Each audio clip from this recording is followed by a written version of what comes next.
Hi everyone, welcome to the sixth session of financial statement analysis, where we will now look at the cash flow statement. Right. So let me just quickly share my screen. Here, you would have seen over the last 3 to 4 sessions, we've covered the income statement and the balance sheet, and now we are in the last leg of this financial statement analysis. This is the last and the third statement, uh, which we will try and understand.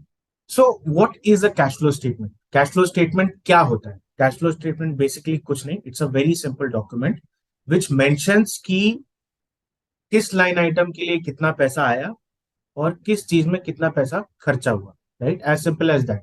मतलब एक simple सा document है जिसमें कि we try and record कि कितना cash flow आया और कितना कैश फ्लो गया, एंड उसके अकॉर्डिंगली हम उसको उस बकेट्स में कैटेगराइज करते हैं. So it's nothing but a summary of the amount of cash and cash equivalents entering and leaving a company, right? As simple as that. And इससे cash management कर पाते हैं, इससे ये देख पाते हैं कि ये कितना अच्छे से कैश जनरेट कर रहा है ये बिजनेस. राइट, इसका पैसा किस तरह के आइटम्स में खर्चा हो रहा है, किस तरह के आइटम से इसको पैसा वापस आ रहा है, एज इन कंपनी के अंदर आ रहा है. सो ये सब का एनालिसिस आप कैश फ्लो स्टेटमेंट में कर सकते हो.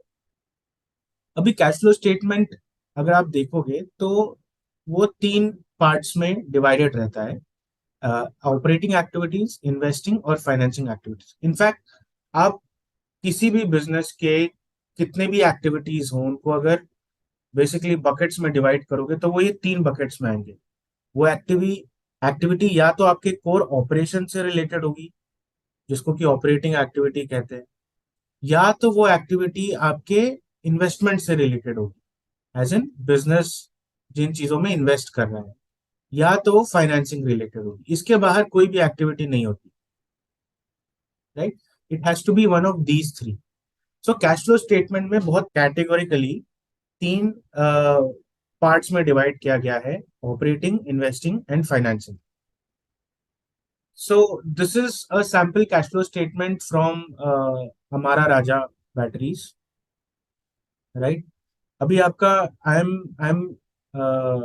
Want to show the structure of the cash flow statement की how does it look like. So if you see, this is called, it has three buckets like I said: cash flow from operating activities, and then we have cash flow from finance investing activities, and then we have cash flow from financing activities. So ये तीन broad buckets है, और इन तीनों का sum A plus B plus C is your net cash. As simple as that. ठीक है, अभी हम इंडिविजुअल लाइन आइटम्स में जाएंगे, अभी नहीं जा रहे. अभी just I want to show की how it is structured. So in terms of structure, cash flow from operations, cash flow from investing and cash flow from financing. इसको ऐसे लिखा जाता है: CFO, cash flow from operation; CFI, cash flow from investing; and CFF, which is cash flow from financing. इन तीनों का जो सम है, A plus B plus C, that is your net change in cash. मतलब इसमें इसमें बेसिकली हमने सारे items mention किए जहां से कि कैश आ रहा है, और सारे आइटम्स मेंशन किए जहां से कि कैश जा रहा है. तो अगर आप सारे को जोड़ दोगे तो ओवरऑल मूवमेंट क्या हुआ साल में, उसका हमें आइडिया लग जाएगा. ओवरऑल इतना पैसा आया या ओवरऑल इतना पैसा गया, विच एवर वे, वो आइडिया लग जाएगा. राइट. तो अभी पहले समझते हैं कि हमें कैश फ्लो स्टेटमेंट क्यों चाहिए, जरूरत क्या है कैश फ्लो स्टेटमेंट. सो अगर आप देखोगे, हमने अभी तक जो स्टेटमेंट डिस्कस किए, हमने पीएनएल स्टेटमेंट डिस्कस किया और हमने बैलेंस शीट स्टेटमेंट डिस्कस किया. राइट, तो आपका जो पीएनएल है वो अक्रूवल अकाउंटिंग के हिसाब से चलता है. मतलब कि जब जो रेवेन्यू बुक हुआ या जब जो एक्सपेंस बुक हुआ, उसके हिसाब से हमने पीएनएल बना दिया. राइट, अभी जरूरी नहीं कि उस रेवेन्यू का कैश फ्लो आ गया हो, या जरूरी नहीं कि उस एक्सपेंस का कैश फ्लो बाहर चला गया हो. Right. So which is why हमें ये नहीं पता चल रहा कि कितना पैसा हमारे पास आया at the end of the day, या during that period of business कितना कैश हमने कलेक्ट किया या कितना कैश हमने दिया. इसका कोई रिकॉर्ड नहीं है. बैलेंस शीट में वो चीज कवर नहीं होती और पीएनएल में भी कवर नहीं होती. राइट. सो क्योंकि ये अक्रूवल बेसिस पे चलता है, so which is why there is a requirement of a third statement जो हमें कैश पोजीशन की एग्जैक्ट आइडिया दे, मतलब एग्जैक्ट बताए कि हाँ इतना पैसा गया और इतना पैसा आया, ताकि हमें ओवरऑल पता चले कि हाँ ये हमारी कैश पोजीशन है।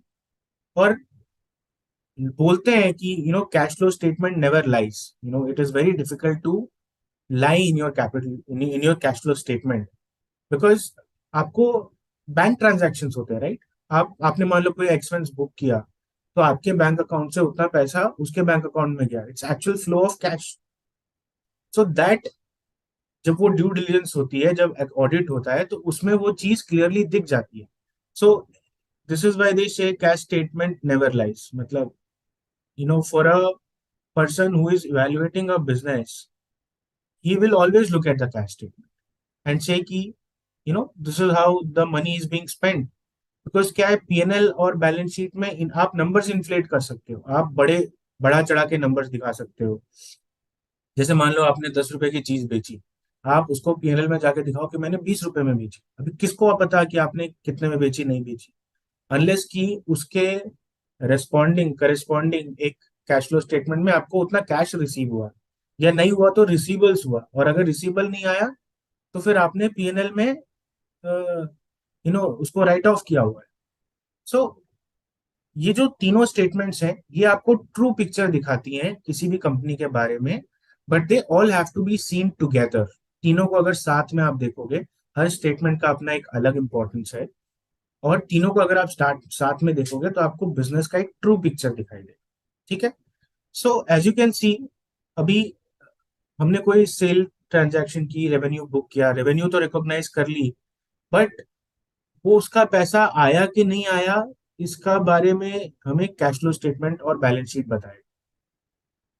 सो at the end of the day disconnect बहुत है, नेट इनकम और एक्चुअल कैश फ्लो के बीच में डिस्कनेक्ट बहुत ज्यादा है, जिसकी वजह से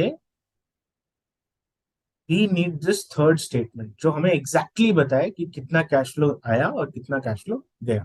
तो that's essentially the reason why you need a cash flow statement.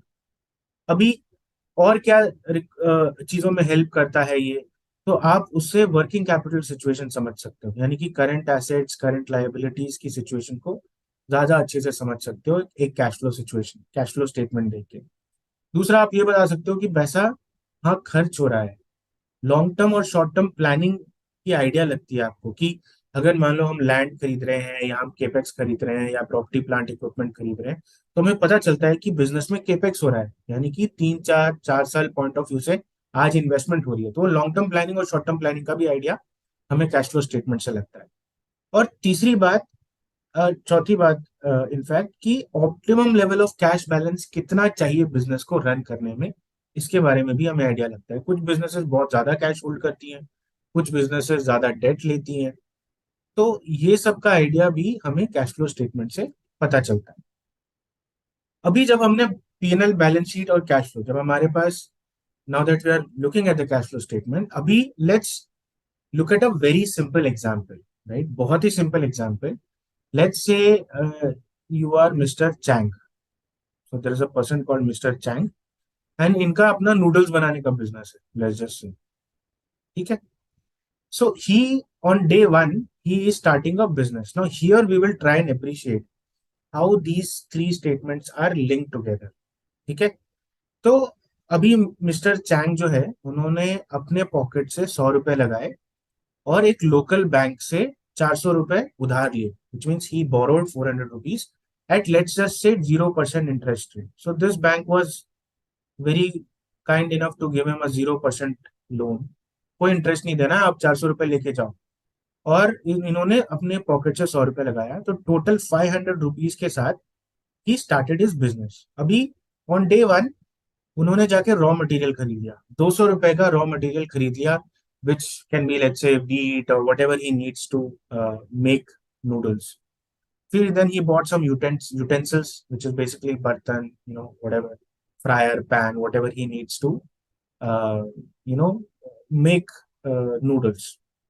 So this is a fixed asset because it has life of more than 1 year, and then he's left with 100 rupees of cash. So on day one, that this is what happens. He starts with 500 rupees. he goes and buys raw material of 200, fixed assets of 200 and cash 100 रुपए. अभी during that income, during that financial year, let's say 1 अप्रैल से 31 मार्च, है ना. So during this financial year उन्होंने 600 rupees का cell किया. उन्होंने expenses book किए 150. मतलब जो रॉ मटेरियल खरीदा था ना, जो इन्वेंट्री थी इनकी, raw material is also called inventory, तो जो इन्वेंट्री थी इनकी उसमें से इन्होंने 150 की इन्वेंट्री खर्च की एंड उनको 450 का प्रॉफिट हुआ. ठीक है. अभी this is where I bring in the cash flow statement. अभी कैश फ्लो स्टेटमेंट कैसे आता है कि इन्होंने क्या किए, इन्होंने जिन कस्टमर्स को नूडल्स बेचा है उन्होंने बोला कि हम आपको 50% पैसा इस साल देंगे और 50% नेक्स्ट ईयर देंगे. तो ये जो 600 रुपीज का सेल्स हुआ उसमें से he received only 300. The other 300 is receivable, so it is yet to come to him. So cash received is only 300, right? And he had expenses of 150, so total 150 ka net change. Now at the end of the year, now on day 365, at the end of the year, when we are creating the balance sheet, raw material has reduced to 50, right? आपने 200 के raw material से start किया था, 150 consume किया, तो आप you are left with 50 rupees का raw material. Fixed assets आपके 200 के 200 है. कैश पोजीशन जो है आपकी वो 100 से हो गया है 400. वाई? बिकॉज 100 आपने स्टार्ट किया और 300 आपको रिसीव हुआ during the year. 50% you receive. So आपका cash position has now become 400 and receivables has increase to 300 because बाकी का 300 तो आपको आना बाकी है. It is yet to come to you. So, so this is how the asset side of the balance sheet looks like. Inventory has come down from 200 to 50, fixed assets from 200 to 200. Cash at hand has increased because you received 300 rupees of cash, and your receivables has also increased by 300 because 300 rupees you still have to receive. On the liability side, ये जो profit book किया आपने, ये जाके आके आपके liability side में as reserves add हो जाएगा. इक्विटी पोर्शन में ऐड होता है, राइट. तो आपका equity portion has increase by 450, right. अभी इक्विटी 100 था, बोरोइंग्स 400 था और अभी रिजर्व 450 हो गया, तो टोटल हो गया 950 and your asset side is also 950. So together the balance sheet is getting balanced, right. I hope there is no doubt till this point of time. So you see how we started with balance sheet on day one, which is just pure cash by taking equity and debt and buying our raw materials, fixed assets, and we had some cash left. And then during the period we did some business. So हमने 600 rupees का noodles बेचा, उसमें 150 का raw material consume किया, 450 का हमारा profit हुआ. अभी वो जो 600 रुपीज बेचा उसमें से 50% हमें कैश रिसीव हुआ और 50% हमारे कस्टमर्स ने बोला कि हम आपको अगले साल देंगे, तो अभी भी रिसीवेबल है. और उसकी वजह से जो बैलेंस शीट में इम्पैक्ट आप देखो कि रॉ मटेरियल 200 से 50 हो गया क्योंकि 150 हमने कंज्यूम कर लिया. फिक्स्ड एसेट जो है वो 200 का 200 ही. कैश एट हैंड जो है वो 100 से बढ़ के 400 हो गया क्योंकि 300 का हमें कैश ऑलरेडी रिसीव हो गया for the sales that we have done during that year. And but my receivables has also increased by 300 now because I'm yet to receive another 300 rupees of cash. Similarly, liability side, which is the equity side, जो मेरा profit था वो जाके मेरे balance sheet के equity side section of the balance sheet में add होता है. So that's how the balance sheet, both sides of the balance sheet balance each other, right? So very simply, this is how a simple P&L balance sheet and a cash flow statement work together. So I thought I'll cover this before we get detailed into the cash flow because this was a very simple example to begin with. अभी हम क्या करेंगे कि अब हम cash flow statement का line by line item cover करें, right. तो अभी you see the cash flow statement as we discussed is broken down into three parts, right? So we have what you call the cash flow from operations, we have cash flow from investing, and we have cash flow from financing. अभी cash flow from operations आप देखोगे तो उसमें सारे operations related items हैं. अभी inflow because of normal operations and outflow because of normal operations. So whatever is your inflow because of normal operations, इसमें आपका रेवेन्यू आ जाएगा। Outflow because of normal operations, इसमें आपका एक्सपेंडिचर आ जाएगा, जो भी आप एक्सपेंस कर रहे हो उसके रिलेटेड जो कैश आउटफ्लो है। और इनफ्लो पॉजिटिव होता है एंड आउटफ्लो नेगेटिव होता है कैश फ्लो स्टेटमेंट में। मैं आपको नंबर्स दिखाऊंगा। बेसिकली कोई भी पैसा आ रहा है तो कैश फ्लो स्टेटमेंट में पॉजिटिव दिखेगा, और कोई भी पैसा बाहर जा रहा है तो कैश फ्लो स्टेटमेंट में वो नेगेटिव दिखेगा। Right. Now let us look at the investing, कि इन्वेस्टिंग में किस तरह के लाइन आइटम्स होते हैं। अभी इन्वेस्टिंग का जो बकेट है ना, वो ब्रॉडली दो टाइप का बकेट है। एक तो आप कोई भी बिजनेस रिलेटेड इन्वेस्टमेंट कर रहे हो, जैसे लैंड खरीद रहे हो या प्रॉपर्टी प्लांट इक्विपमेंट खरीद रहे हो, तो ये सब भी इन्वेस्टमेंट कहलाता है। और जो आप कंपनी के एडिशनल या रिमेनिंग कैश को डिप्लॉय कर रहे हो, जैसे म्यूचुअल फंड में इन्वेस्ट कर रहे हो या किसी रिलेटेड बिजनेस में इन्वेस्ट कर रहे हो, प्राइवेट या पब्लिक बोथ, वो सारे भी आपके इन्वेस्टमेंट्स में आते हैं। राइट। एंड अगेन, अगर कैश फ्लो बाहर जा रहा है तो वो नेगेटिव हो जाएगा, और कैश फ्लो अंदर आ रहा है तो पॉजिटिव हो जाएगा। तो जैसे मान लो हमने कोई लैंड खरीदा तो it is a cash outflow. अगर हमने कोई प्रॉपर्टी प्लांट इक्विपमेंट बेची तो it is a cash inflow, right? So when you sell something, you get cash. When you buy something, cash goes out, right? So that is investing for you. Then we come to financing. अभी financing में क्या cover होता है कि मान लो basically it is connected to sources of funds. ठीक है। तो जो भी आपके सोर्स ऑफ फंड्स हैं, वेदर इट इज डेट और इक्विटी और mezzanine financing, whatever it is, उससे रिलेटेड जो भी कैश फ्लो का मूवमेंट होता है वो यहाँ पे कैप्चर होता है। तो अगर कैश इनफ्लो आ रहा है, जैसे आपने डेट इशू किया या इक्विटी इशू की या प्रेफर्ड स्टॉक इशू किया, तो it will be cash inflow, क्योंकि आप इशू कर रहे हो तो आप पैसे रेस कर रहे हो तो इनफ्लो होगा। अगर आप मान लो अपना डेट पे ऑफ कर रहे हो, आप डिविडेंड पे कर रहे हो, ये सब कैश आउटफ्लो है तो ये नेगेटिव है। Right. So I hope you have understood till now. Cash flow statement is broken down into three major sections: operations, investing, and financing. Operations is everything related to normal operations of the business. Investing is everything related to either a investment in land, property, and equipment, or it can also be an investment in financial assets. तो operational plus financial assets दोनों यहाँ पे आ जाए। और तीसरा जो है वो है cash flow from financing, which is basically आप फंड्स रेज कर रहे हो या आप डिविडेंड्स दे रहे हो या डेट पे ऑफ कर रहे हो, तो उससे रिलेटेड जो भी आपका कैश मूवमेंट है वो आपके फाइनेंसिंग में कवर होता है। If we cover put all of them, all these three together, then in toto आपने सारे कैश फ्लो आइटम्स को कवर कर दिया, कुछ भी रह नहीं जाता इसके लिए। Now let's deep dive into cash flow from operations. And here first let's look at कि इसमें होता क्या है। So the amount of money a company brings in from its ongoing regular business activities such as manufacturing and selling of goods or providing a service to customers, that is your cash flow from operation. So इन सब चीजों से related जो भी cash flow का in and out होगा वो आपका कैश फ्लो फ्रॉम ऑपरेशन में काउंट। अभी कैश फ्लो फ्रॉम ऑपरेशंस को कैलकुलेट करने का जो तरीका है यहाँ पे जो हम यूज कर रहे हैं उसको इनडायरेक्ट मेथड कहते हैं। ठीक है। ये अकाउंटिंग पर्पज से यू शुड नो कि it is called indirect method of preparing a cash flow statement. अब by indirect method I will come to that, but basically इसमें होता क्या है कि we start with net income. ठीक है। इसमें हम ऐड करते हैं नॉन कैश एक्सपेंसेस, और इसमें हम एडजस्ट करते हैं वर्किंग कैपिटल। ठीक है। सो हम नेट इनकम से या तो स्टार्ट करेंगे या पीबीटी से स्टार्ट करेंगे, प्रॉफिट बिफोर टैक्स। इसमें हम नॉन कैश एक्सपेंसेस को अकाउंट करेंगे, यानी कि उनको एडजस्ट करेंगे। उसके बाद फिर हम वर्किंग कैपिटल का एडजस्टमेंट करेंगे। अब ये वर्किंग कैपिटल क्या होता है वो भी देखेंगे। बट ये तीन एडजस्टमेंट बेसिकली होता है to get to cash flow from operations. Right.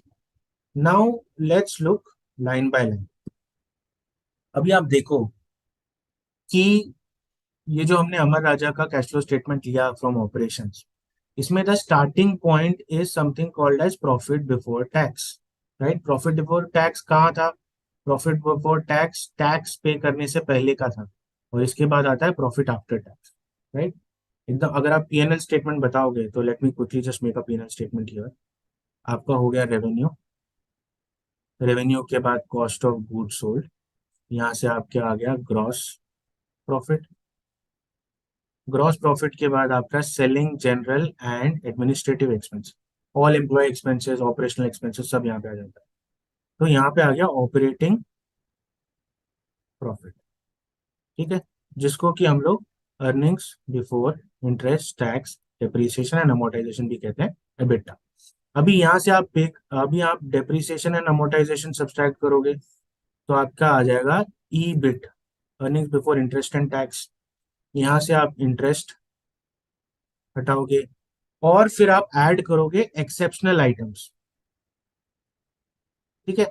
ये एक्सेप्शनल आइटम्स जो हैं, आपने मान लो लैंड बेच दिया, कुछ इन्वेस्टमेंट्स पे आपने प्रॉफिट बुक कर लिया, वो सब आपके आगे एक्सेप्शनल आइटम्स या अदर इनकम में आता है, ठीक है। तो यहाँ पे आपका अदर इनकम भी आता है,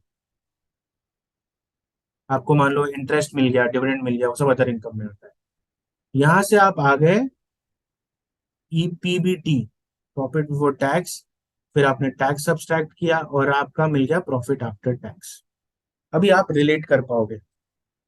सो अभी हम जब cash flow statement from operations बनाते हैं तो हम यहां से स्टार्ट करते हैं, this is our point to start, ठीक है।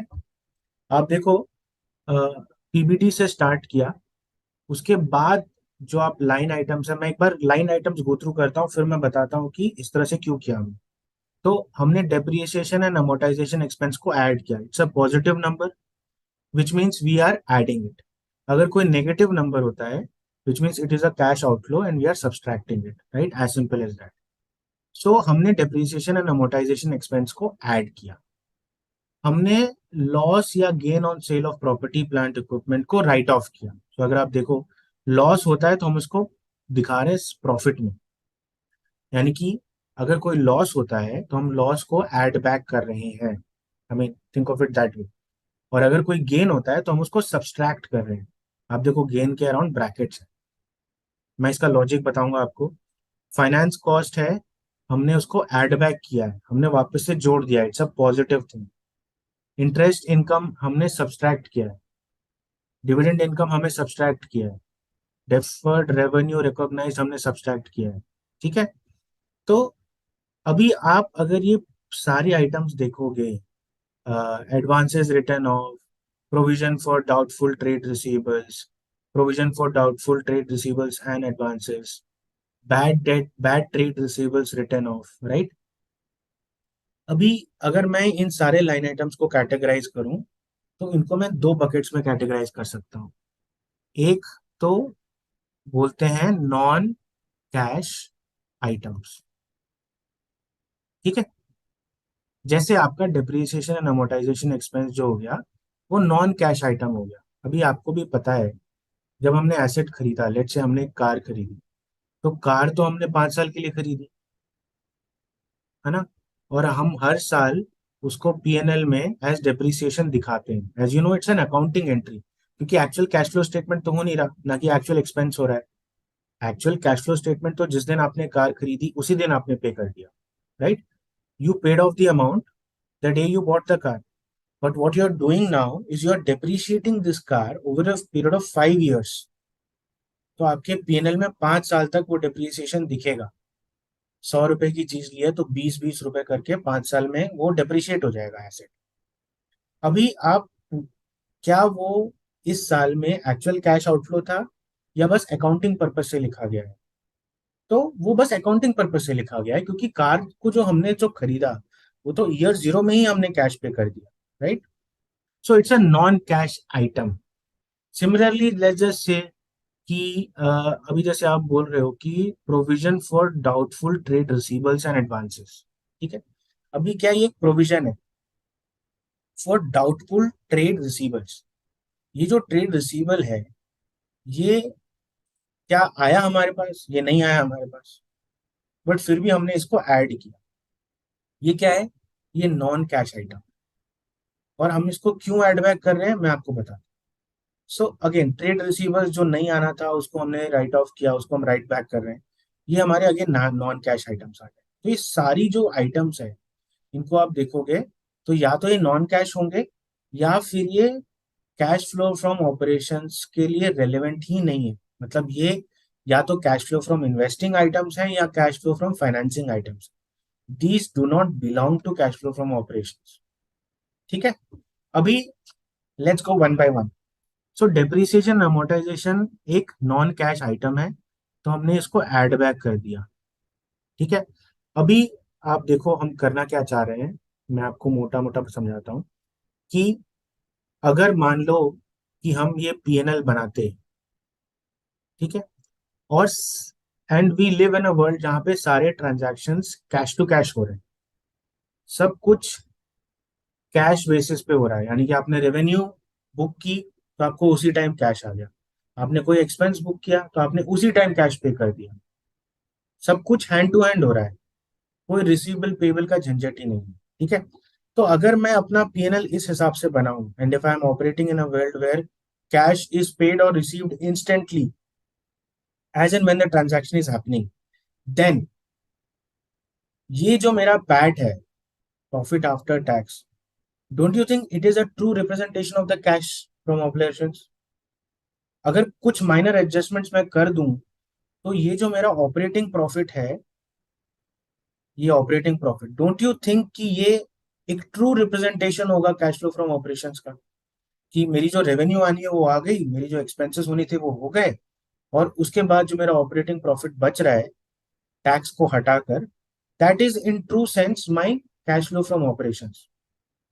इसीलिए जब हम cash flow from operations calculate करते हैं इनडायरेक्ट मेथड से, तो हम क्या करते हैं, हम बोलते हैं ठीक है भाई, चलो पैट से स्टार्ट करते हैं, पैट उठाते हैं या पीपीटी उठाते हैं और यहाँ से स्टार्ट करते हैं, और हम देखते हैं कि कौन सा आइटम या तो नॉन कैश आइटम है या तो वो कैश फ्लो फ्रॉम ऑपरेशन से रिलेवेंट ही नहीं है। तो अभी जैसे हमने पीबीटी से ऊपर जाना स्टार्ट किया तो हमें मिला एक्सेप्शनल आइटम्स। अभी ये एक्सेप्शनल आइटम्स या तो लैंड के सेल पे होगा या प्रॉपर्टी प्लांट इक्विपमेंट के सेल पे होगा या तो कोई इन्वेस्टमेंट के सेल पे होगा, ये कोर ऑपरेशन से रिलेटेड नहीं है। तो जितने भी हमारे लाइन आइटम्स पीएनएल में हैं जो कि नॉन कोर ऑपरेशन से रिलेटेड हैं, उनको हम रिवर्स कर देंगे यहाँ।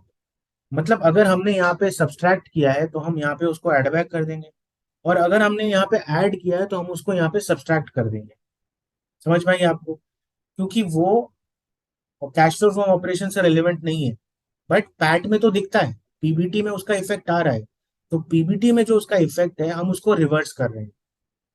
तो चूंकि हम यहाँ पे जैसे मान लो इंटरेस्ट हो गया या एक्सेप्शनल आइटम्स हो गए, अभी इंटरेस्ट को हमने यहाँ पे सब्सट्रैक्ट किया था, तो इसलिए फाइनेंस कॉस्ट को हम जाके यहाँ पे ऐड कर देते हैं, पॉजिटिव है यहाँ, क्योंकि हम उसके इफेक्ट को रिवर्स कर रहे हैं।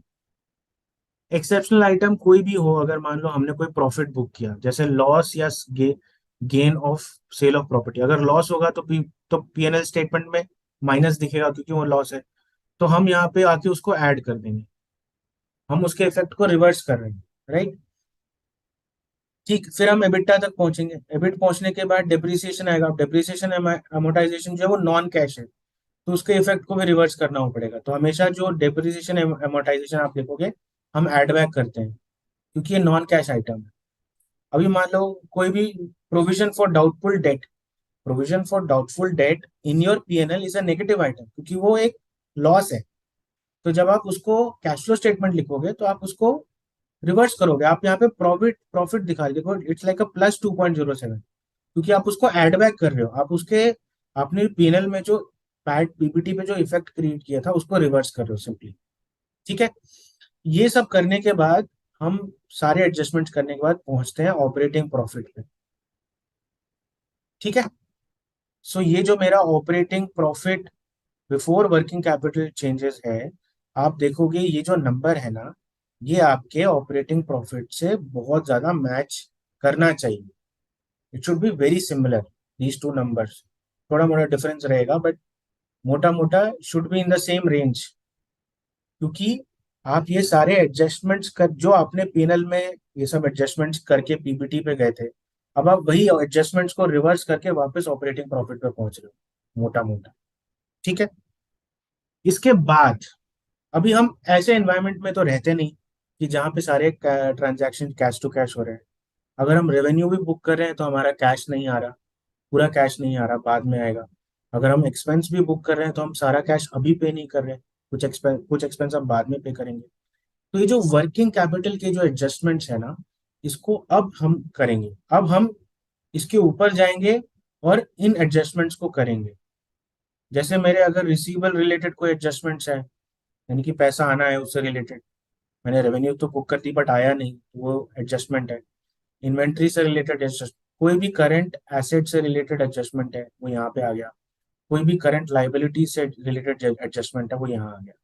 ठीक है। इनको एडजस्ट करने के बाद आप पहुंच जाते हो कैश फ्लो फ्रॉम ऑपरेशंस में। This is your final CFO.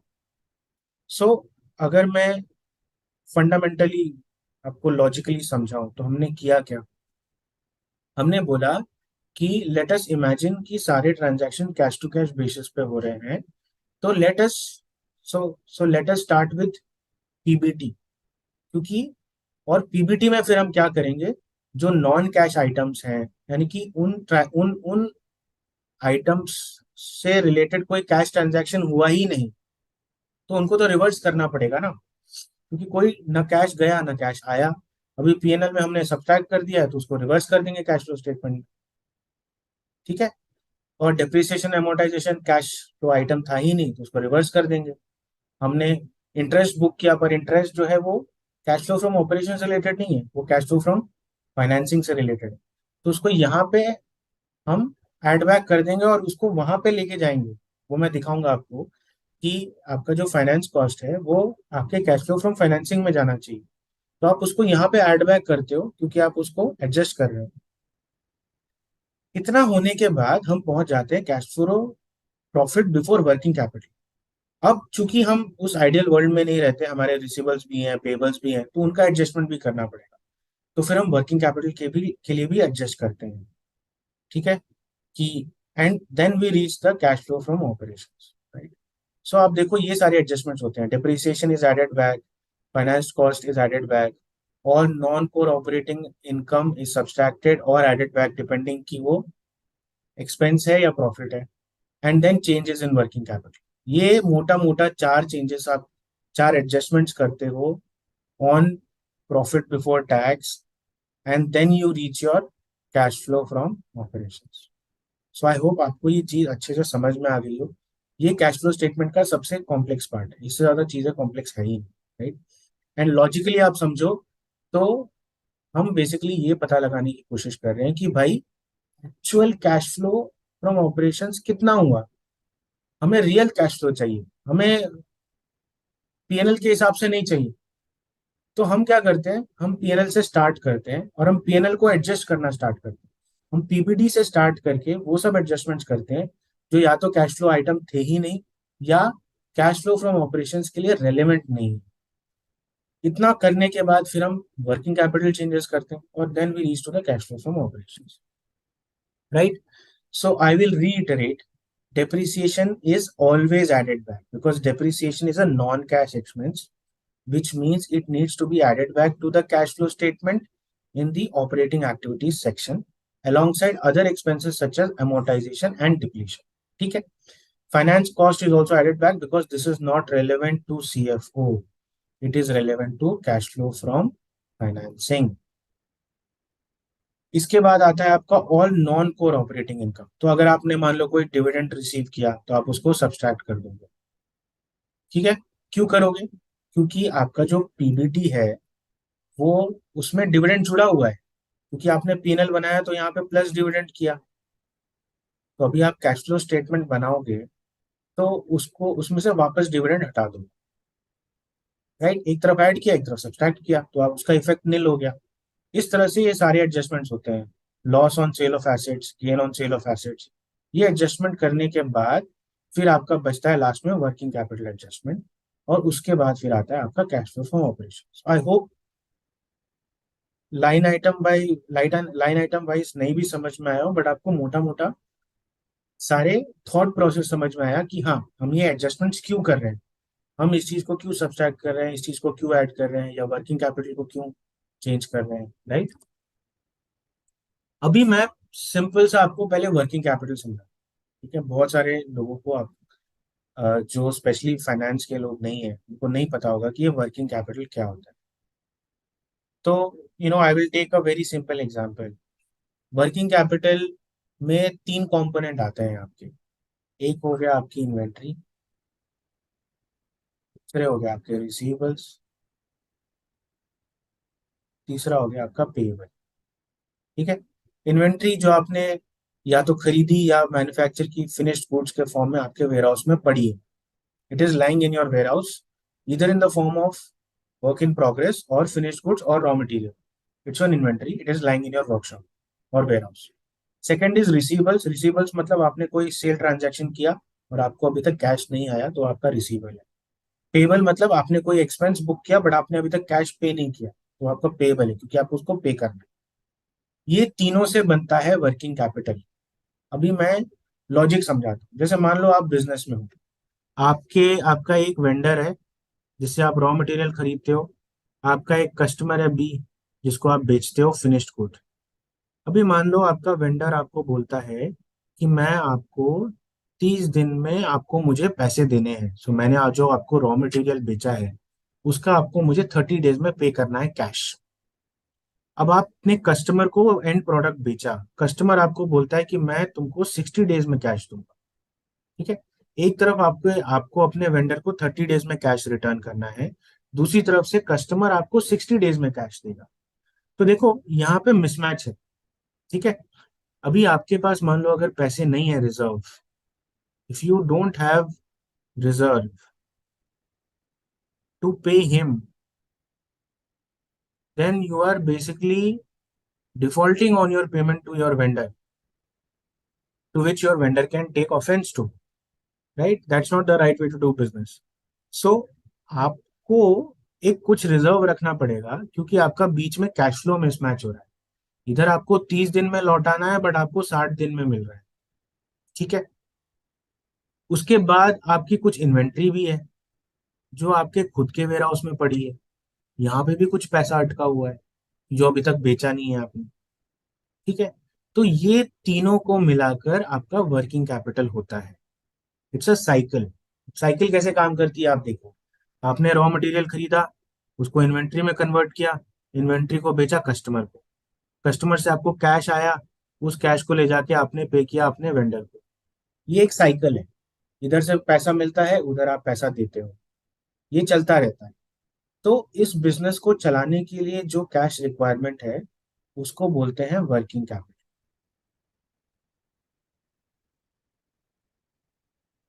ये बेसिकली वो पैसा होता है जो बस बिजनेस रन करने के लिए चाहिए होता है, क्योंकि आपका कैश फ्लो का मिसमैच है। वो मिसमैच को मैनेज करने के लिए you need some cash in reserve so that you can pay all your vendors on time, and your and whenever you receive your payment from your customer, you are able to go and pay back the vendors on time, right? So this is a cycle. अभी इस cycle को बोलते हैं cash conversion cycle. मतलब ये process जितनी जल्दी हो जाए। अभी मैं आपको एक एग्जांपल देता हूँ। लेट्स से मान लो आप ट्रेडिंग बिजनेस में हो, आप कोई मैन्युफैक्चरिंग नहीं कर रहे, आपका कोई वैल्यू ऐड नहीं है, आप बस एक से खरीद रहे हो और दूसरे को बेच रहे हो। So let's say you are a company called Redington. Redington is a distribution company, pure trading company. One of their biggest customers is, as in they buy from Apple and they sell to, let's say, a large conglomerate, let's say Aditya Birla. I'm just taking an example. So Aditya Birla wants Apple के devices for their employees. Redington will buy it from Apple and sell to Aditya Birla. Now, Apple says कि I want my money back in 30 days. Aditya Birla says I'll pay you back in 60 days. ठीक है।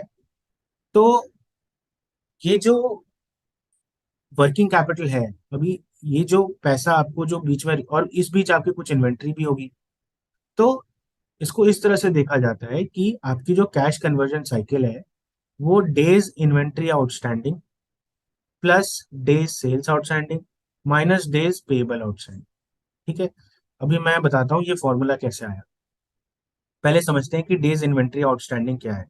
DIO, days inventory outstanding का मतलब on an average आपका inventory कितने दिन warehouse में पड़ा हुआ है। ठीक है। उसको बोलते हैं days inventory outstanding. Days sales outstanding मतलब ऑन एन एवरेज आपको अपने क्लाइंट से या कस्टमर से पैसा मिलने में कितना टाइम लगता है, that is your days sales outstanding. Days payable outstanding मतलब कि आपको अपने वेंडर्स को पे करने में कितना टाइम लगता है। ये तीनों ही नंबर जो है ये डेज में होती है, या तो 30 डेज, 60 डेज, 45 डेज, इस तरह से होगी। तो जो कैश कन्वर्जन साइकिल है उसका फॉर्मूला है days inventory outstanding plus days sales outstanding minus days payable outstanding. अब ये देखो इन्वेंट्री, देखो ये भी आपकी एसेट है, डेज सेल्स आउटस्टैंडिंग ये भी आपकी एसेट आइटम, करंट, दोनों ही करंट एसेट्स हैं, और ये आपकी करंट लायबिलिटी है, पेबल आपको देना है। सो वर्किंग कैपिटल का फॉर्मूला होता है current assets minus current liabilities. ठीक है, ये अमाउंट होता है, यहाँ पे डेज में है, तो जब ये डेज में होता है तो उसको कैश कन्वर्जन साइकिल बोलते हैं, और जब ये अमाउंट में होता है तो उसको working capital. Working capital typically rupees में होता है, और कैश कन्वर्जन साइकिल जो है वो डेज में होता है। ठीक है, but current assets minus current liabilities, अभी आप देखो ये डेज जो है कैश कन्वर्जन डेज, ये जितना कम होगा उतना अच्छा है। तो इस केस में देखते हैं, मान लो आपकी सुपर एफिशिएंट है इन्वेंट्री, आपको कोई इन्वेंट्री नहीं है, सो आपने यहां से लिया और यहाँ पे कर दिया, यहाँ दे दिया। तो अगर आपका कैश कन्वर्जन साइकिल देखें तो इन्वेंट्री आउटस्टैंडिंग 0 है डेज, सेल्स आउटस्टैंडिंग जो है वो आपकी 60 डेज है, और पेबल आउटस्टैंडिंग 30 डेज है, क्योंकि आपको अपने एप्पल को 30 दिन में देना है, क्लाइंट आपको 60 दिन में देगा। तो टुगेदर आपकी कैश कन्वर्जन साइकिल होगी 30 डेज। मोटा मोटा आपको 30 दिन का कैश चाहिए अपने हाथ में ये बिजनेस रन करने के लिए। इसको इस तरह से समझो, 30 दिन तक आपको कोई कैश नहीं आने वाला है, तो आपके पास पैसे होने चाहिए 30 दिन तक इस बिजनेस को रन करने के लिए। कितने दिन के लिए? 30 दिन के लिए। सो ये आपका कैश कन्वर्जन साइकिल। अब ये जितना कम हो उतना अच्छा, आपको नहीं लगता कि अगर मान लो आपका वेंडर आदित्य बिरला भी आपको 30 दिन में ही कैश लौटा दे, तो 30 - 30 0 हो गया, कोई मिसमैच ही नहीं हुआ। यहां से मैंने एप्पल से खरीदा, वहां से आदित्य बिरला ने मुझे पे किया, मैंने उसी दिन पेमेंट सेटल की, and I am done with it. मेरा कोई वर्किंग कैपिटल रिक्वायरमेंट ही नहीं है, ये कैश कन्वर्जन साइकिल जो है वो 0 हो जाएगा। सो मोटा मोटा what you need to understand कि cash conversion cycle has to be a low number. अगर नेगेटिव हो तो और भी अच्छा, मतलब कि एप्पल एप्पल को आपको 60 डेज में देने हैं, और आदित्य बिरला आपको 30 डेज में पे कर रहा है, तो 60, सॉरी 30 - 60 - 30, कैश कन्वर्जन साइकिल आपका नेगेटिव में है, मतलब आपके पास पहले से आके कैश पड़ा है। In these cases you are actually cash rich, right? So that's मोटा मोटा जिस्ट। बेसिकली वर्किंग कैपिटल कुछ भी नहीं है, it's all about managing your cash situation in the business.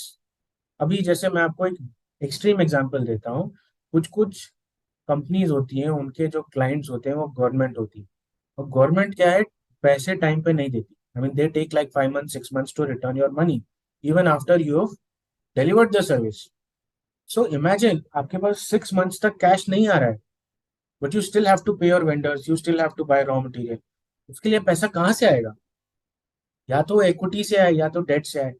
Typically क्या करते हैं companies, they always have this working capital limit, overdraft limit होता है एक बैंक्स के साथ, इट्स कॉल्ड ओवरड्राफ्ट। पहले से अग्रीड होता है कि हमारा 60 करोड़ का ओवरड्राफ्ट है आईसीआईसीआई बैंक के साथ, लेट्स जस्ट से, तो 60 करोड़ तक का हम पैसा ले सकते हैं, और उसको हम we rot keep rotating, we keep paying back, we keep taking, we keep paying back, we keep taking. It's like a amount that has been allocated to you, अभी आप उसको यूज करके अपना बिजनेस चलाओ। ठीक है, क्योंकि वो रोटेट करता रहता है, and this is called short term borrowing, क्योंकि 3 से 6 महीने में आप अपने जो वेंडर्स हैं उनको पे कर देते हो, या आपका जो कस्टमर है वो आपको पे कर देता है, तो आपका कैश फ्लो जो है वो चलता रहता है। अभी अगर आपका कैश फ्लो अटक जाए, इन्वेंट्री में अटक जाए, रिसीबल में अटक जाए, तो वो आपके लिए प्रॉब्लम है।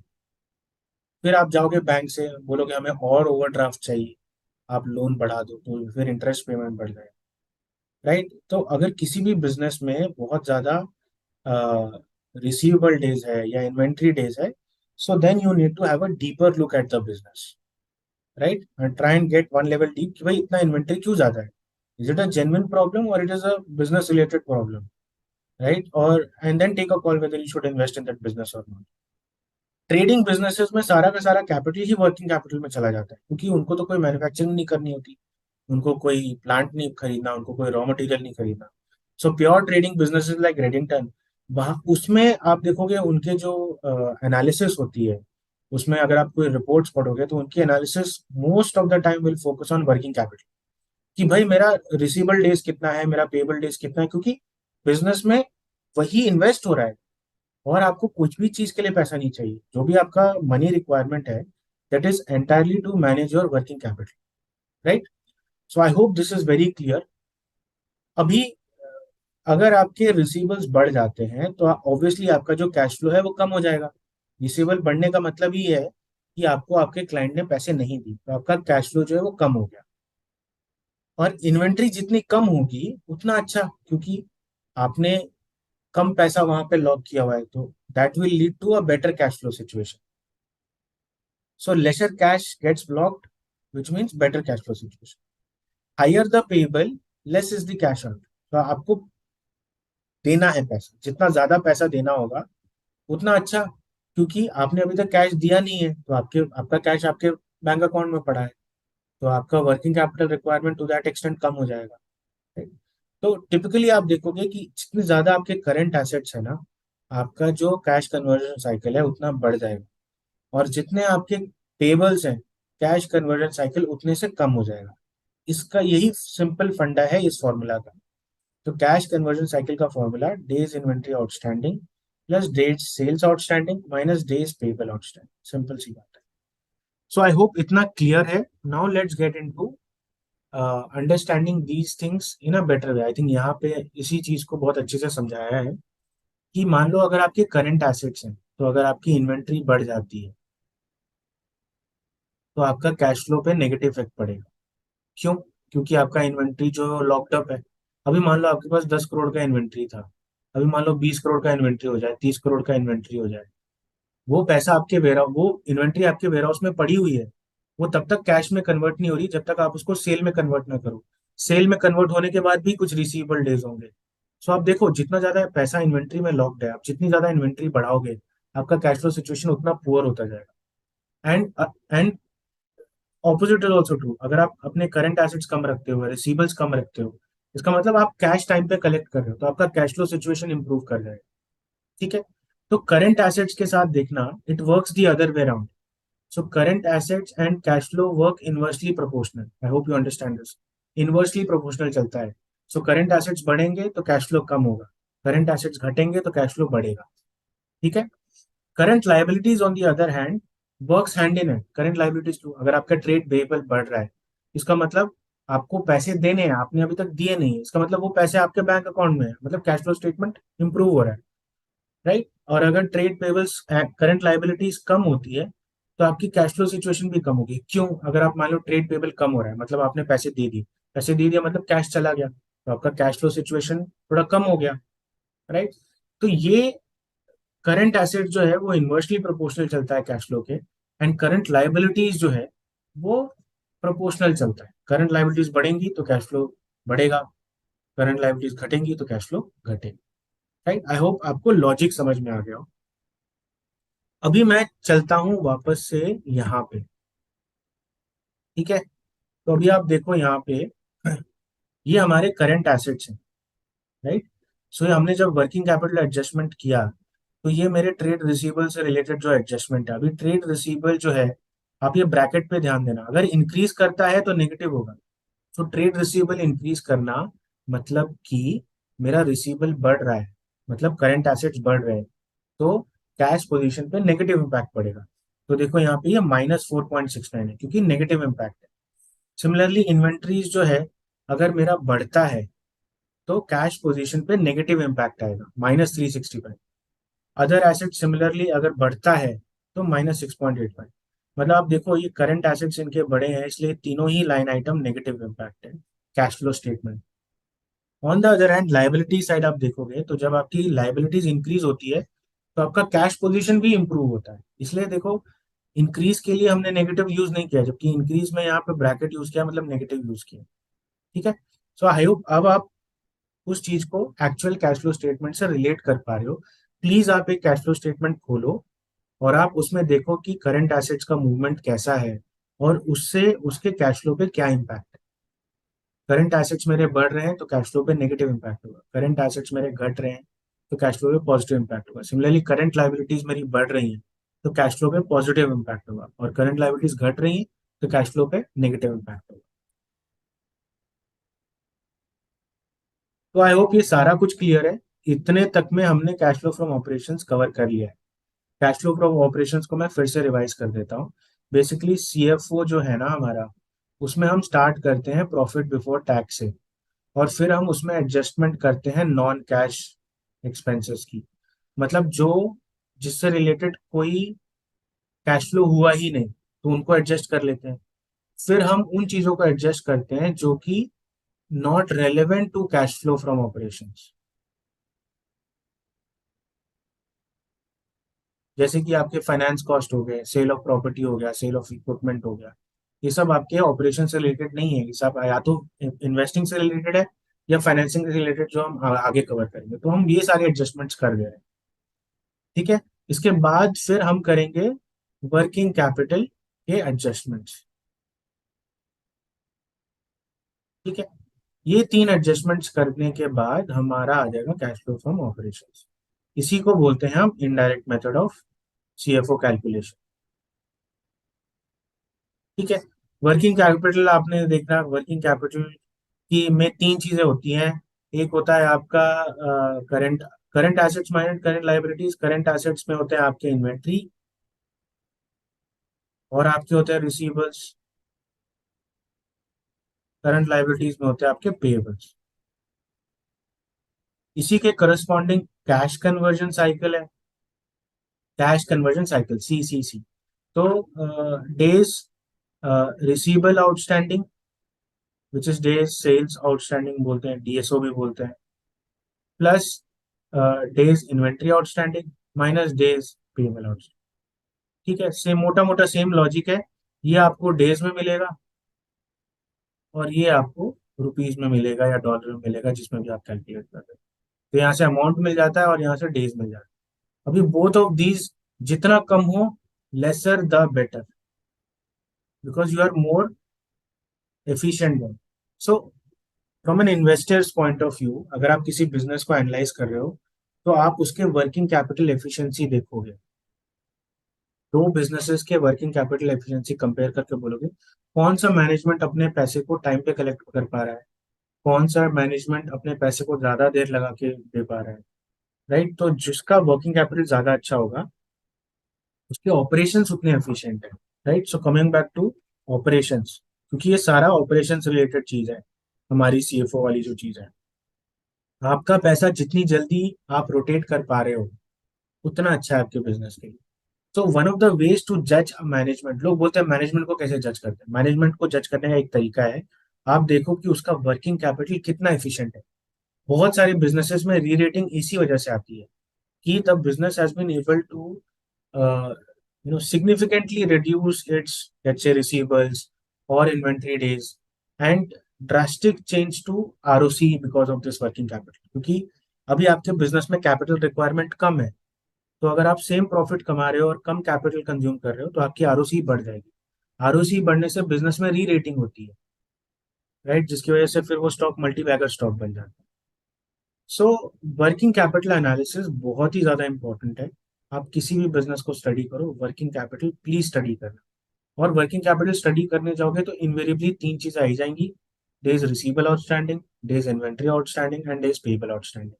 राइट। इसमें एक एक लाइन आइटम में घुस के देखो कि क्यों इतनी ज्यादा आउटस्टैंडिंग है। फॉर एग्जाम्पल अभी बासमती राइस बेच रहा है, सो एलटी फूड्स करके कंपनी है, वो बासमती राइस सेल करती है।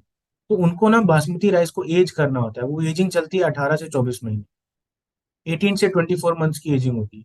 तो इनके टिपिकली आप इन्वेंट्री देखोगे तो बहुत ज्यादा होगी, because it is the nature of the business, उसको आप कम नहीं कर सकते। तो अगर मान लो अ, अ, इसको आप कंपेयर करोगे अगर आईटी सर्विसेज बिजनेस से, तो आप गलत कंपैरिजन कर रहे हो। It's not right to compare a basmati rice business with an IT services business. Right.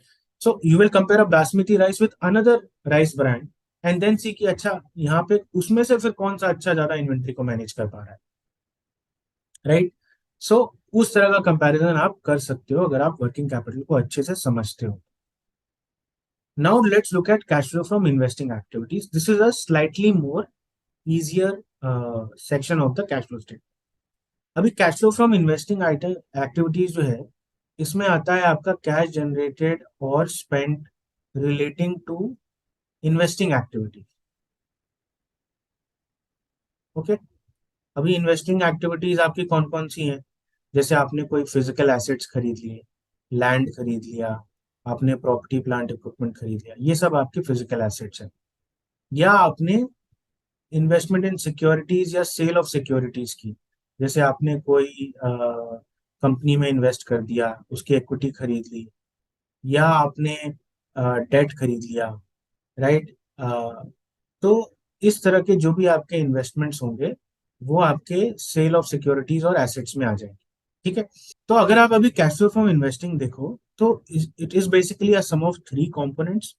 One component is an operational component relating to buying and selling of operational assets like land, है ना? आपने कोई property खरीदी, कोई plant खरीदा, कोई machinery खरीदी, ये सब आ जाता है।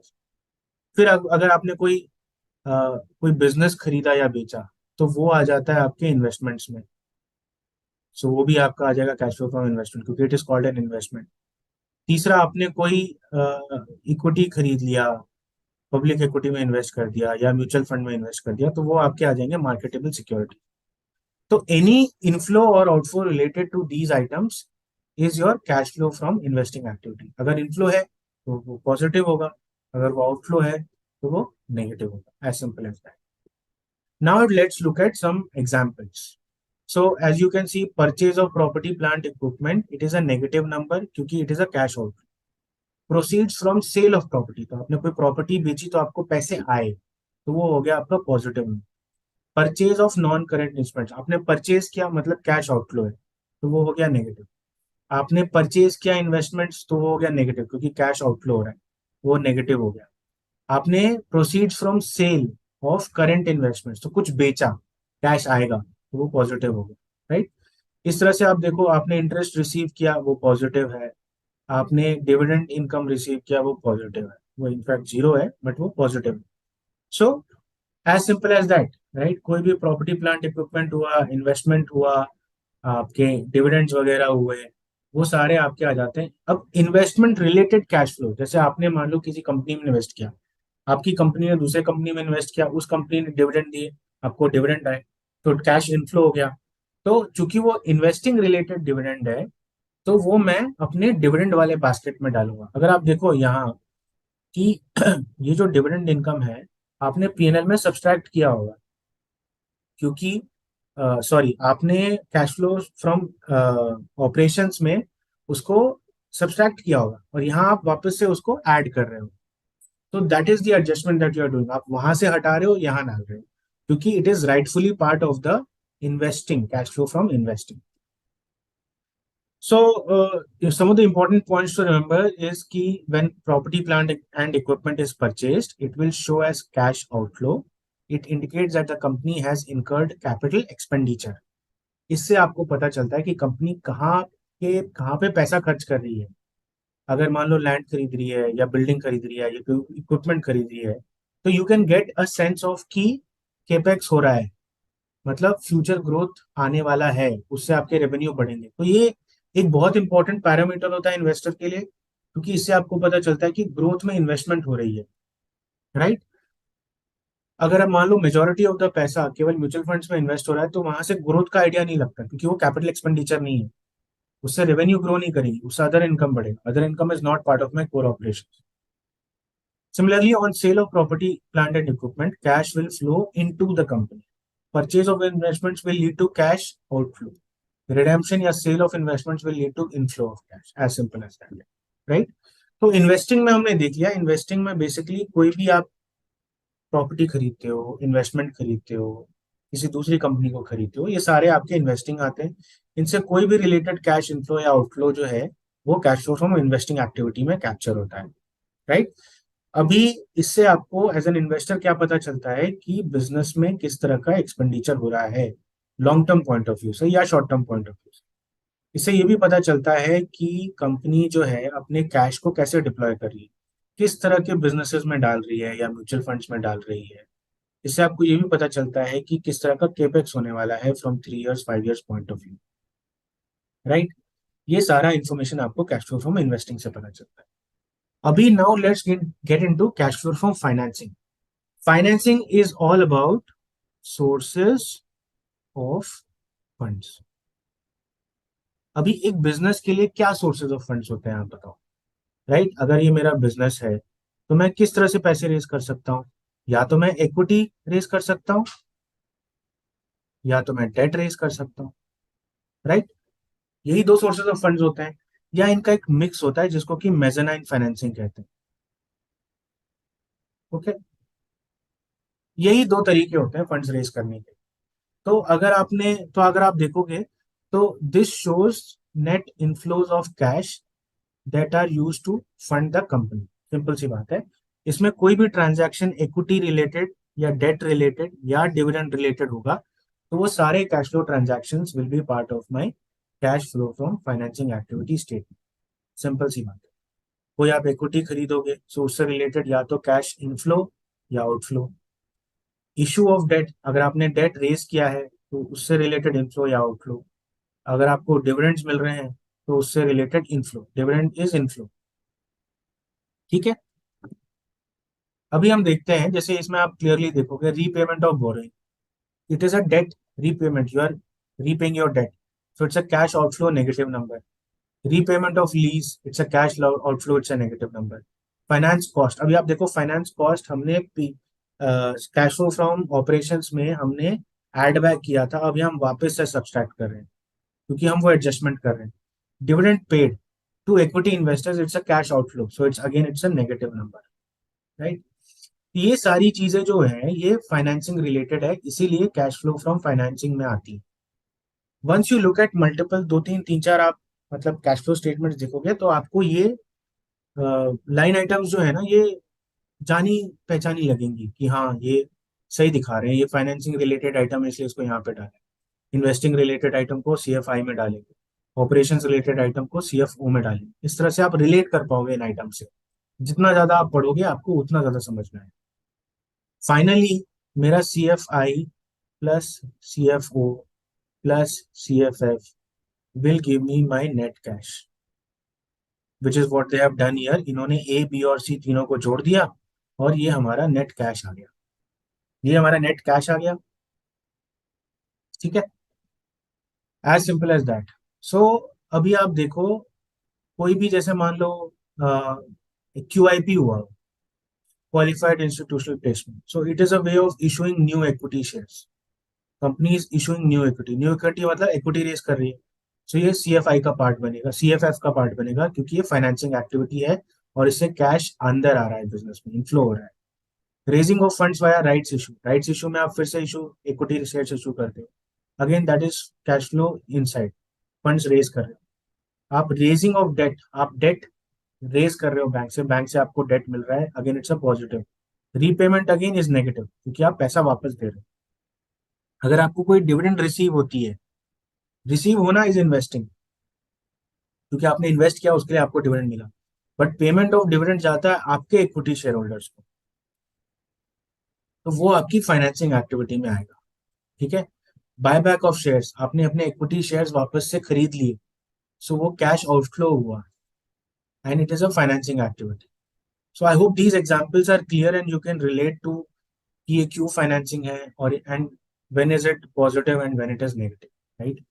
So with that, we have come to the last slide of this presentation where we talk about the net cash outflow, which is nothing but cash flow from operations plus cash flow from investing plus cash flow from financing। तीनों का आप सम कर दो आपको net cash outflow मिल जाएगा।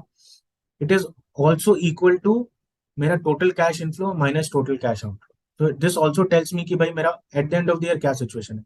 अभी मैंने यहाँ से स्क्रीनर से अमर राजा बैटरीज के नंबर्स 2011 से पुल आउट किए हैं। You can see in some years net cash flow outflow is negative, in some years it is positive। It is nothing but the sum of these three: cash flow from operations plus cash flow from investing plus cash flow from financing, right?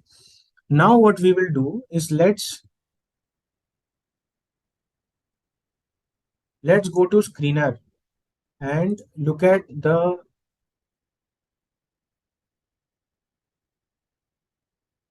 some examples related to cash flow statement. So let अस से हमारी पहली company है pi industries.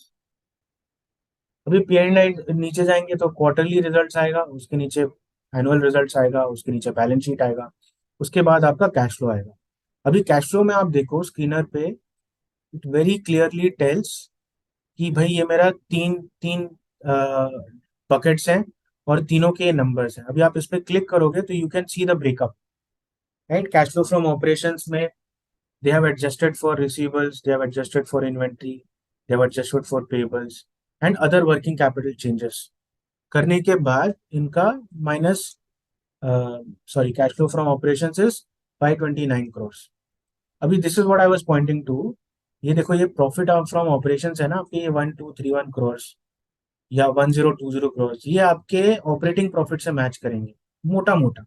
जैसे मार्च 2022 में 1150 crores था, तो ये आपके में 1230 दिखेगा, थोड़ा सा डिफरेंस है। फिर यहाँ पे ये 1020 है मार्च 2021, और यहाँ आपको दिखेगा 1018, राइट। तो वेरी सिमिलर, क्योंकि यहाँ तक आपके नॉन कैश जो है वो एडजस्टमेंट हो जाते हैं, उसके बाद फिर आप वर्किंग कैपिटल एडजस्टमेंट्स करते हो। वर्किंग कैपिटल एडजस्टमेंट से आपका एक्चुअल सीएफओ आता है। इसकी उसी तरह सीएफआई है, cash flow from investing. You can see any fixed assets purchased is a negative item, any investments purchased is a negative item, any investment sold is a positive item, interest received again is a positive item, right. So investing से related जो भी आपके line items है उसका breakup clearly दिया हुआ है। Similarly financing, कि भाई आपने इक्विटी रेज किया। अब जैसे आप देख सकते हो मार्च 2021 में company raise about 2000 crores of equity. So now if you go to March 2021 का balance sheet, you can very clearly see कि 20 से 21 के बीच में जो आपका शेयर कैपिटल है वो 14 से बढ़ के 15 हो गया, यानी कि नए इक्विटी शेयर्स इशू किए गए। एंड दीज इक्विटी शेयर्स की वजह से जो फाइनेंसिंग स्टेटमेंट है उसमें यू कैन क्लियरली सी कि इक्विटी से 2000 crores का फंड रेज है। एंड अगर इन्होंने कोई बोरिंग पे की तो उसका कैश आउटफ्लो भी दिखता है, कोई इंटरेस्ट पे किया तो उसका आउटफ्लो दिखता है, कोई डिविडेंड पे किया है इक्विटी शेयर होल्डर्स को, उसका आउटफ्लो दिखता है। सो बेसिकली आपको स्क्रीन पे मोटा मोटा सारे बड़े बड़े लाइन आइटम्स दिख जाएंगे क्लियरली, एंड आपको नेट कैश पोजीशन भी दिख जाएगा। अभी आप, let's just go one level down and here you can see all the working capital ratios. Debtor days is your receivable days, mind you. So अगर आप, debtor days is also called as receivable days, right. Inventory days, you know, days payable is payable days, right. तो अगर आप देखो अभी इस company का मोर और लेस रिसीवेबल डेज 80-90 डेज का था मार्च 2011 में। 3 महीना लगता था, 90 डेज मतलब ऑलमोस्ट 3 मंथ्स लगता था रिसीव होने में, वो अभी कम होकर 2 मंथ्स पे आ गए। So that is an improvement. Inventory days 122 रहता था, वो अभी 178 मोटा मोटा आ गया है। So that's a slight deterioration, क्योंकि आप ज्यादा देर तक इन्वेंट्री आपके वेयर हाउस में रहती है। डेज पेबल 92 डेज थे, अभी वो थोड़ा सा बढ़ के 115 हो गया। It's a good thing. Payable बढ़ना चाहिए और रिसीवेबल और इन्वेंट्री कम होनी चाहिए। और this plus this minus this is your cash conversion cycle, right. अभी आप देख सकते हो कि आरओसी का कैलकुलेशन भी यहाँ नीचे ही दिया गया है, राइट। तो this way you can look at both the cash flow statement and the working capital, दोनों ही चीजें रिलेटेड है। So both of them you should look simultaneously. Let's just look at, I want to show a business जहाँ पे थोड़ा working capital negative है। For example BST industries is a smoking business based out of Hyderabad. अभी उसमें क्या है कि उनका जो रिसीवेबल डेज है वो बहुत ही कम है। See, receivable days for BST is only like 5 days 10 days, मतलब 5 से 10 दिन में ही आपको पैसे वापस आ जा रहे हैं आपके। जबकि आपके पेबल डेज 70 days के हैं। 70 दिन आप लगाते हो, ऑलमोस्ट 2 मंथ्स आप लगाते हो या 3 मंथ्स आप लगाते हो अपने वेंडर्स को पे करने में। It's a very good situation to be in. And inventory wise भी देखो तो पहले 300 दिन तक ऑलमोस्ट ऑलमोस्ट 1 साल तक आपकी इन्वेंट्री पड़ी हुई है, जो कि कम होके अब 210 दिन पे आ गई है, ठीक है।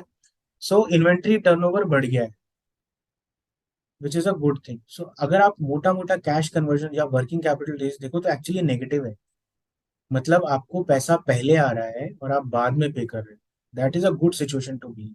And typically these businesses will have very high ROC. So look at the ROC of this business, almost at 50, 48, 42%. Very high. Anything above 40 is like very high ROC business, right? So, so that differentiates, typically a business जो working capital negative हो cash rich होगा. तो आप देखो इनके balance sheet पे जाके कितना कैश है इनके पास. 922 करोड़ के तो इन्होंने केवल इन्वेस्टमेंट्स कर रखे हैं, और इनके पास कैश 22 करोड़, मतलब ऑलमोस्ट 1000 करोड़ के liquid cash and cash equivalents हैं इन अ कंपनी जिसका मार्केट कैप 4793 करोड़ है. आप देखो, मतलब more than 25-30% of the balance sheet is just pure liquid assets, right? So that is the kind of cash that they hold, and this is the this tells you about the strong the business model कितना strong है. कुछ कुछ businesses में you see बहुत दिन तक पैसा नहीं आता. उसके बाद ये लोग क्या करते हैं कि after 2 years 3 years they declare it as write off, कि अब हमें पैसा आएगा ही नहीं, P&L स्टेटमेंट में वो लॉस की तरह आता है, राइट. तो you should always be careful about this businesses जो हर 5 साल 6 साल पे ना एक बड़ा राइट ऑफ करते हैं अपने P&L में, बिकॉज उनके रिसीवेबल्स उनको आने ही नहीं वाले, right. So this is actually one way to inflate your revenues, कि आप ज्यादा रेवेन्यू दिखाओ और फिर 5 साल में एक बार उसको राइट ऑफ कर दो. बट अदरवाइज आपका बाकी का 4 साल फाइनेंशियल स्टेटमेंट काफी अच्छा दिखेगा, प्रॉफिट्स काफी बड़े हुए दिखेंगे. सो ये चीज समझना जरूरी है एज एन एनालिस्ट, कि भाई क्या कलेक्शन एफिशिएंसी है, क्या कैश कन्वर्जन साइकिल है, एंड हेंस आपका profit to actual real cash कितना मिला. मतलब अगर आप देखो the entire I reason we are doing this exercise is just to figure out कि अकाउंटिंग वाइज पैट कितना था और रियल कैश जो आया वो कितना आया. एंड जितना ये दोनों नंबर्स अपने से जितना ये दोनों numbers close to each other होंगे उतना अच्छा होगा हमें as a business, right. And इसी से रिलेटेड हम मेरा जो नेक्स्ट रेशियो है वो है CFO to EBITDA ratio, right. क्योंकि CFO टू एबिटा, अगर आप if I go back, sorry मैं यहीं पे कर देता हूँ. इफ यू रिमेम्बर, जब हम पीबीटी जब हम जस्ट अ मिनट, जब हमने पीबीटी से स्टार्ट किया and we try to go up till operating profit,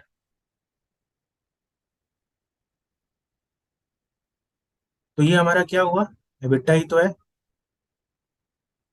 तो हम क्या कर रहे हैं, अपने ऑपरेटिंग प्रॉफिट को एक्चुअल जो CFO है उससे कंपेयर कर रहे हैं. अभी आप देखो मोटा मोटा इसके और इसके बीच में क्या आता है, इसके और इसके बीच में आता है working capital adjustment.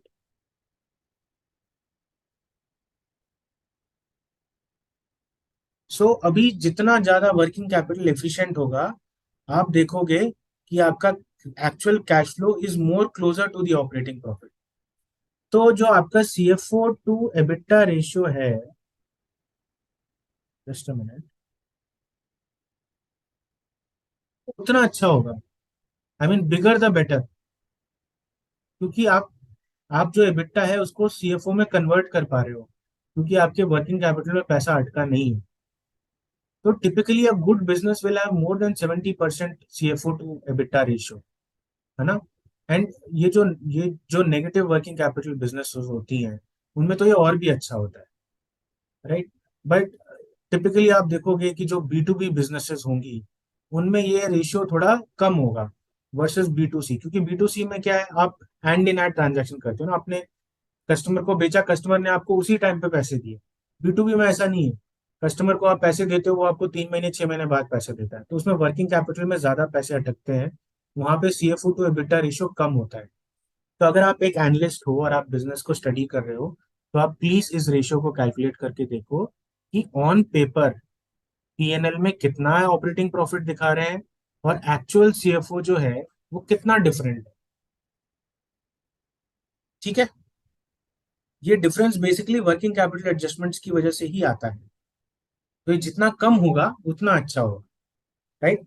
This is one way to use your cash flow statements to understand the business better. Now, let us look at these two this these two variables. This is called free cash flow to the firm and free cash flow to equity. So two terms here. Formula से आप घबराओ मत, simple है. Free cash flow to the firm and free cash flow to the equity. पहले मैं आपको logic समझाता हूँ. Free cash flow to the firm मतलब ये कि कंपनी के पास कितना फ्री कैश बचता है after doing your working capital and capital expenditure. मोटा मोटा, ठीक है, कि मेरा जो वर्किंग कैपिटल रिक्वायरमेंट है. अभी बिजनेस में किस तरह के कैपिटल रिक्वायरमेंट्स होते हैं? वर्किंग कैपिटल होता है, करंट एसेट्स, करंट लाइबिलिटीज, या आप कोई प्लांट इक्विपमेंट खरीद रहे हो, फ्यूचर ग्रोथ के लिए स्पेंड कर रहे हो. एक तो करंट बिजनेस को जो रन के लिए करने के लिए पैसा चाहिए उसको वर्किंग कैपिटल बोलते हैं, और फ्यूचर ग्रोथ के लिए जो पैसा चाहिए उसको केपेक्स बोलते हैं, राइट? तो अगर आपका बिजनेस ये दो कॉस्ट्स कवर करने के बाद भी आपको फ्री कैश फ्लो देता है, मतलब वो अगर ये पॉजिटिव नंबर है, इसका मतलब आपको आपके पास फ्री कैश बच रहा है. एंड वो फ्री कैश किसको जाएगा? वो फ्री कैश आपके इक्विटी शेयर होल्डर्स को जाएगा, वो आपके डेट वालों को जाएगा, जिन्होंने भी आपको पैसे दिए हैं, जिनसे भी आपको सोर्स ऑफ फंडिंग आई है. आप वो पैसा उनको देने के लिए यूज कर सकते हो. मोटा मोटा इसका ये मतलब है. उसी लॉजिक के हिसाब से अगर हम free cash flow to equity को देखें, तो इसका मतलब ये होता है कि मेरे वर्किंग कैपिटल और केपेक्स करने के बाद कितना पैसा इक्विटी शेयर होल्डर्स को डिस्ट्रीब्यूट करने के लिए बचता है. तो यहाँ पे फोकस इक्विटी शेयर होल्डर पे है कि मैं कितना पैसा बचा लेता हूँ अपने इक्विटी शेयर होल्डर को पे करने के लिए. तो इसी में से जाते हैं आपके डिविडेंड्स. ठीक है. अभी आप मैं लॉजिकली बात करता हूँ, फॉर्मूला हम बाद में देखेंगे. बट अगर आपके आपके बिजनेस जो है उसके आपने वर्किंग कैपिटल कवर कर लिया, आपने उसका कैपिटल एक्सपेंडिचर रिक्वायरमेंट कवर कर लिया, उसके बाद भी आपको कैश बच रहा है, इसका मतलब आपका बिजनेस जो है वो इंट्रिंसिकली प्रॉफिटेबल है. कहने का मतलब कि आप अपने ग्रोथ को फंड कर पा रहे हो. आप अपने बिजनेस से जो प्रॉफिट्स जनरेट करते हो, तो ये क्या है? ये NOPAT plus depreciation amortization क्या है? ये आपके ऑपरेटिंग कैश है, और ये आपके ऑपरेटिंग कैश फ्लो एक्सपेंसेस है. ये ऑपरेटिंग कैश इनफ्लो है, ये आपके ऑपरेटिंग कैश आउटफ्लो है. Operating cash outflow working capital के फॉर्म में भी हो सकता है, या केपेक्स के फॉर्म में भी हो सकता है, या इन्वेस्टमेंट्स ऐसे, क्योंकि ये केपेक्स तो आप बिजनेस में इन्वेस्ट कर रहे हो ना, ये आपकी म्यूचुअल फंड में नहीं इन्वेस्ट हो.